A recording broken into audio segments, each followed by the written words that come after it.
बिस्मिल्लाहिर्रहमानिर्रहीम। अस्सलाम वालेकुम students and viewers. Sir Zafar YouTube के जी ट्यूटर चैनल से। स्टूडेंट, आज हमारा टॉपिक है मल्टीप्लायर के फार्मूलाज।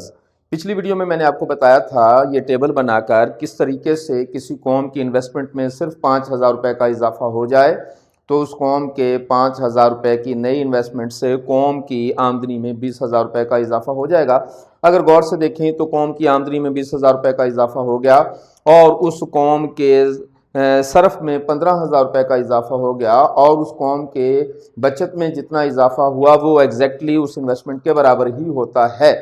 तो अगर आप इस टेबल को आगे बढ़ाएं तो हमें पता चला कि कौम की सेविंग में इजाफा और कौम की इन्वेस्टमेंट में इजाफा बराबर हो जाया करता है।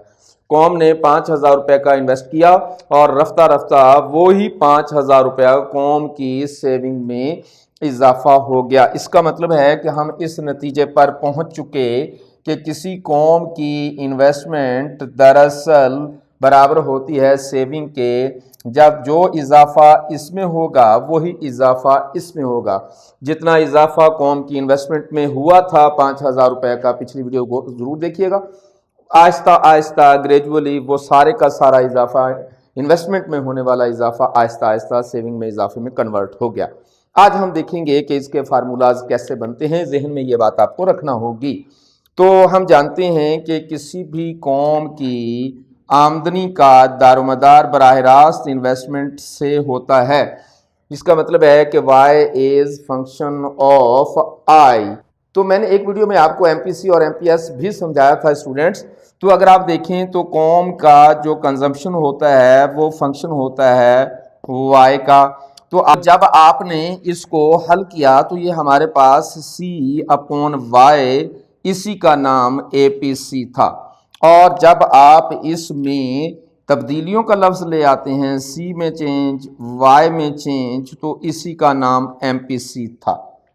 जैसा कि यहाँ हमने MPC इस फंक्शन से जनरेट किया था, इस फंक्शन को आपने C/Y लिखा, फिर दोनों के साथ तब्दीलियां लिख दी और वो MPC बन गया।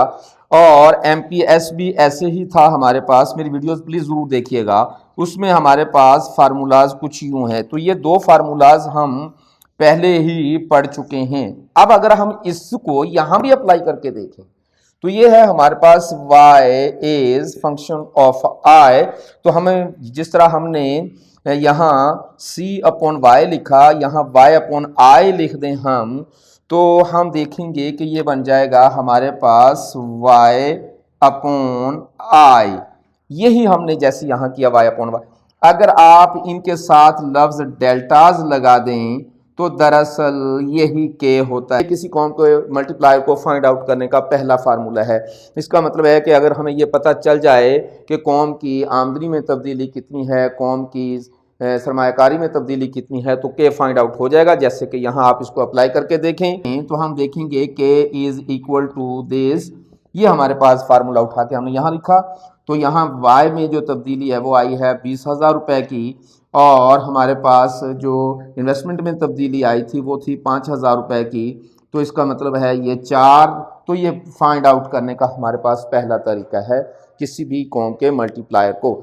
स्टूडेंट, हम ये देखते हैं कि अगर हमारे पास ये चीज़ें नहीं हों, डेल्टा y भी ना हो, डेल्टा s भी ना हो, डेल्टा I भी ना हो, तो फिर भी हम सिर्फ कंजम्पशन फंक्शन से भी किसी कौम का मल्टीप्लायर फाइंड आउट कर सकते हैं। तो हमारे पास जो कंजम्पशन फंक्शन था वो कुछ यूं था। ये हमारे पास जो कंजम्पशन फंक्शन है इससे भी, और ये जो हमारे पास सेविंग फंक्शन है इससे भी हम फार्मूला जनरेट कर सकते हैं। आइए हम इसको चेक करते हैं।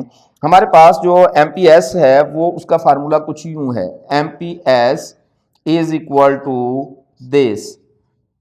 अगर हम जानते हैं कि कौम की इन्वेस्टमेंट और सेविंग बराबर होते हैं, जैसा कि कौम की इन्वेस्टमेंट और सेविंग आपस में बराबर हैं, तो हम डेल्टा S को ख़त्म करके डेल्टा I लिख सकते हैं। तो यहाँ हम डेल्टा S को ख़त्म करके इसकी वैल्यू डेल्टा I लिखेंगे तो हमारे पास जो फार्मूला बन जाएगा वो कुछ यूँ होगा, MPS is equal to delta I या अपॉन डेल्टा Y। इसका मतलब है कि ये दोनों शेप एक ही हैं, क्योंकि हमने डेल्टा I और डेल्टा S को बराबर फर्ज किया हुआ है और बराबर ही होता है। तो अगर आप इसको अप्लाई कर दें तो हमारे पास कुछ सूरत हाल ये हो जाएगी। स्टूडेंट अगर आप गौर से देखें तो ये फार्मूला और हमारा ये फार्मूला मिलता जुलता है। फर्क सिर्फ ये है कि डेल्टा वाई ऊपर है, यहाँ डेल्टा वाई नीचे है, यहाँ डेल्टा आई नीचे है, यहाँ डेल्टा आई ऊपर। अगर आप इसको डेल्टा आई और डेल्टा वाई को रिवर्स फॉर्म में ले जाएं तो ये हमारे पास मल्टीप्लाई ही हो जाएगा। आइए हम देखते हैं, लेकिन हमें करना क्या होगा, इसको अगर हम रिवर्स फॉर्म में लेके चलते हैं तो फिर हमें इसको भी रिवर्स फॉर्म में जानते हैं हम, इसके नीचे बटा एक है, तो अगर हमने इसको पलट दिया तो फिर हम इसको भी पलटेंगे।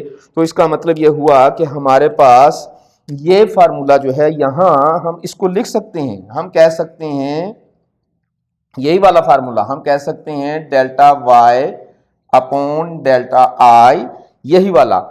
और इसका मतलब है कि इसकी जगह पर आप ये भी रख सकते हैं एमपीएस, तो ये भी के हो जाएगा। इसका मतलब है हम क्या कहेंगे कि यहाँ ये रकम हटा देते हैं हम, और इसकी जगह पर ये रकम हमने रिमूव कर दी क्योंकि ये दोनों आपस में बराबर हैं।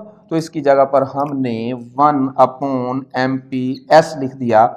तो किसी भी कॉम का मल्टीप्लायर मालूम करने का हमारे पास दूसरा फार्मूला है ये। एक हमारे पास फार्मूला ये है किसी कॉम को डायरेक्ट, दूसरा ये है हमारे पास। अब हम तीसरे फार्मूले की तरफ चलते हैं स्टूडेंट। तो स्टूडेंट यहाँ एमपीएस के साथ तो के मालूम हो सकता है, एमपीसी के साथ भी मालूम हो सकता है। यह मैं आपको यह बताता चला जाऊं कि किसी भी कॉम के 1 में से एमपीसी माइनस कर दें तो ये एमपीएस आ जाता है, 1 में से एमपीएस माइनस कर दें तो एमपीसी आ जाता है। इसका मतलब है एमपीएस मालूम करने के लिए 1 में एमपीसी और एमपीसी मालूम करने के 1 में एमपीएस माइनस कर देते हैं। एमपीसी को माइनस कर देंगे तो एमपीएस आ जाएगा, एमपीएस को माइनस करेंगे तो एमपीसी आ जाएगा। तो इसका मतलब है कि एमपीएस की जगह पर अगर हम ये रख दें, ये भी तो वही चीज़ है। इसका मतलब ये हुआ कि हमारे पास एक और फार्मूला आ रहा है, हम कह सकते हैं कि 1 अपॉन एमपीएस, या हम कह सकते हैं 1 एमपीएस की जगह पर हम ये लिखते हैं 1 माइनस एमपीसी, तो ये भी के होगा। तो हम यहाँ इसको ड्रॉप कर देते हैं और उसकी जगह पर हम डायरेक्ट ये लिख देते हैं K is equal to 1 minus MPC. हमारे पास ये फार्मूला नंबर 3 आ जाएगा। इसका मतलब ये हुआ कि हमारे पास मल्टीप्लायर को फाइंड आउट करने के ये 3 फार्मूले हैं। अगर हमारे पास ये फार्मूला हो तो भी के मालूम कर सकते हैं, ये फार्मूला हो तो भी के मालूम कर सकते हैं, ये फार्मूला हो तो भी के मालूम कर सकते हैं। स्टूडेंट अगली वीडियोस में हम आपको कुछ न्यूमेरिकल सिखाएंगे, उसमें आपको ये बताएंगे कि अगर हमारे पास मल्टीप्लायर मौजूद हो तो हम कॉम की आमदनियाँ मालूम कर सकते हैं। अगर हमारे पास एमपीएस मौजूद हो तो हम मल्टीप्लायर की मदद से कॉम की आमदनी में होने वाला इजाफा मालूम कर सकते हैं।